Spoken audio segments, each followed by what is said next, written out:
What's up everyone, welcome back to NEC Production. Now with me Rizky Wirabrata. Nah, untuk konten hari ini agak sedikit berbeda nih dengan yang sebelum-sebelumnya, karena kita akan pergi keluar ruangan. Kemana? Kita hari ini akan mereview transportasi ya di Jakarta.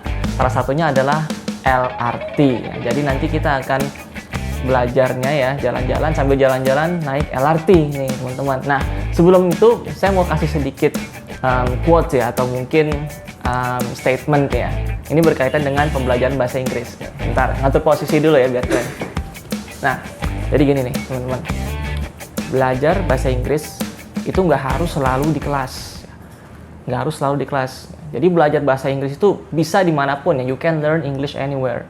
Contohnya keluar ruangan bisa, kemudian ke cafe aja bisa nih kita belajar bahasa Inggris. Main game bisa ya. Kemudian kalau nonton YouTube apalagi bisa ya, apalagi listeningnya tuh YouTube tuh bisa tuh dipakai. Nah, jadi teman-teman nggak usah khawatir nih kalau nggak di kelas, itu masih bisa tuh bahasa Inggris dipelajarin ya, dimanapun ya. You can learn English anywhere. Nah, selanjutnya nih enaknya sih saya mau kasih tahu ya, apa saja yang harus kita siapkan sebelum kita jalan-jalan naik LRT hari ini. Nah, nanti setelah ini kita lihat nih apa saja yang disiapin. Oke? Let's go. Nah, berikut ini barang-barang yang harus teman-teman siapkan kalau mau jalan-jalan. Ya mungkin teman-teman ini udah sering ya keluar-keluar di masa pandemi ini ya, tapi nggak apa-apa, kita review lagi ya.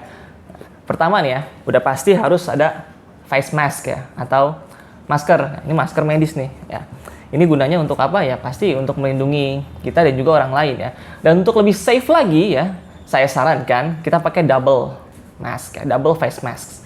Yang kedua adalah yang ini, bahannya kayak kain ya. Kemudian yang ini yang medis. Kemudian apa lagi selain dua masker ini ya?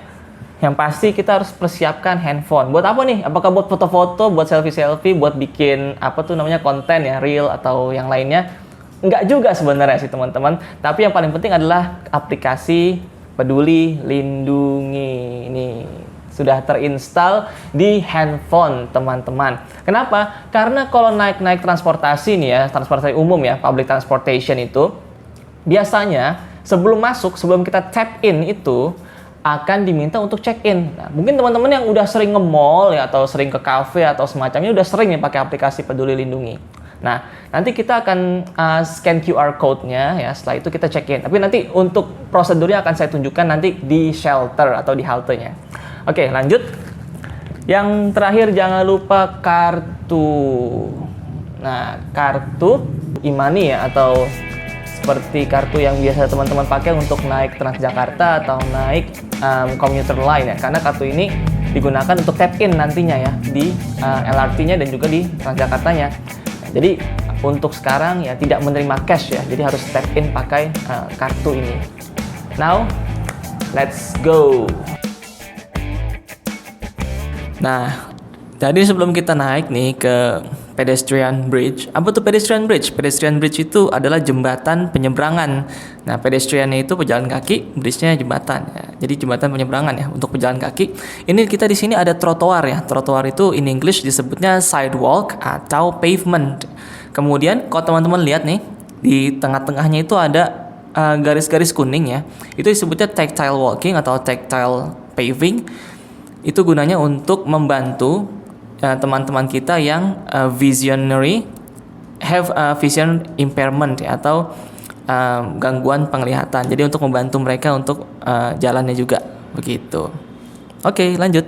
Oke, ini sekarang nih saya udah naik nih ya ke tangganya pedestrian bridge, dan ini tangganya nggak jalan ya teman-teman ya, nggak jalan nih, dia bukan eskalator ya, tapi stair kita nyebutnya.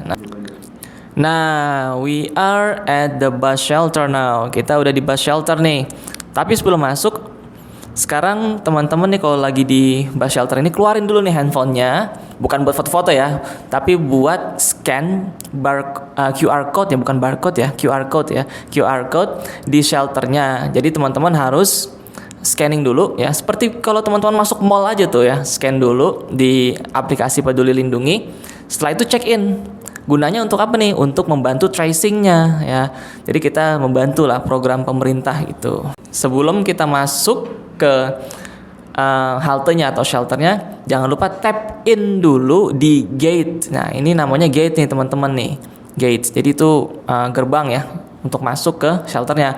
Dan kalau kita mau tap in itu disebutnya tap in itu adalah kalau kita tempelin cardnya ke mesin scanner yang ada di gate-nya.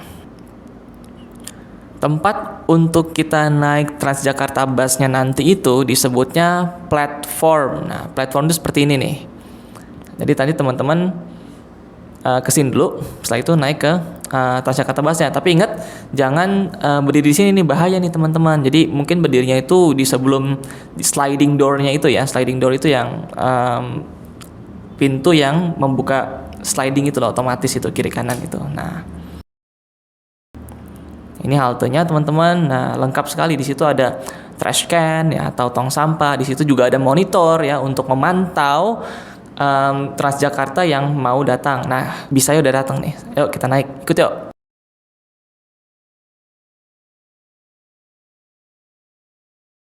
Oke, sekarang lanjut kita ke shelter selanjutnya.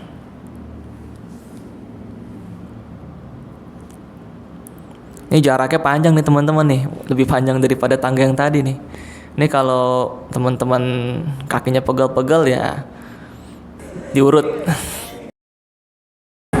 Okay guys, now we are on the Transjakarta bus. Kita ada di bis Transjakarta. Nah, sekarang saya mau kasih sedikit vocab ya yang ada di sini ya. Apa aja? Ini namanya handrail. Handrail ini, handrail. Lalu yang looping things above you over here ya. Ini namanya strap ya, bus strap.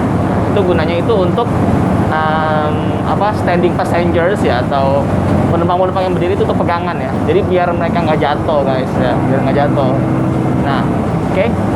Dan halte kita ya, halte yang mau kita turun itu beberapa halte lagi sih sebenarnya ya. Jadi tunggu aja ya. Bye bye.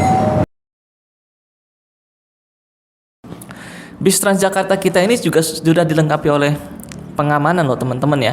Jadi kalau misalnya teman-teman ya, ini saya bukan nyumpahin nih teman-teman ya, ini jaga-jaga aja nih teman-teman ya, jaga-jaga aja. Misalnya ada keadaan darurat, kemudian pintunya tidak bisa dibuka ya, doornya itu nggak bisa dibuka, dan teman-teman harus segera keluar dari bis. Teman-teman bisa pecahkan kaca menggunakan safety hammer yang ada di dinding bis nih. Nah, silakan diambil tuh safety hammer, kemudian di break the glassnya ya, atau hancurkan atau pecahkan jendelanya. Tapi kalau misalnya nggak lagi keadaan emergency, jangan dihancurin teman-teman. Waduh, bahaya itu, nanti bisa kena pasal ya. Nah, atau kalau teman-teman mau viral ya, viral dalam rangka negatif ya, boleh aja sih dihancurin, tapi siap-siap aja diciduk. Kalau masih pagi sih teman-teman ya, rata-rata Transjakarta busnya itu nggak terlalu banyak orang ya, nggak crowded ya. Crowded itu ramai, crowded ya. Jadi nggak terlalu crowded. Teman-teman bisa pilih nih mau duduk atau mau jadi standing passengers. Nah, tapi kalau mau jadi standing passengers jangan lupa tuh teman-teman safety-nya. Yang di atas itu ya, yang hand strap-nya itu atau bus strap-nya itu harus dipegang tuh, jangan sampai lepas. Ntar kalau misalnya rem mendadak, teman-teman jatuh kan. Ya, kan luka-luka tuh nggak bagus juga teman-teman. Ya, hati-hati aja, safety first ya. Now we are at the Velodrome shelter. Ya, kita ada di shelter Velodrome sekarang. Saya mau ke jalur LRT.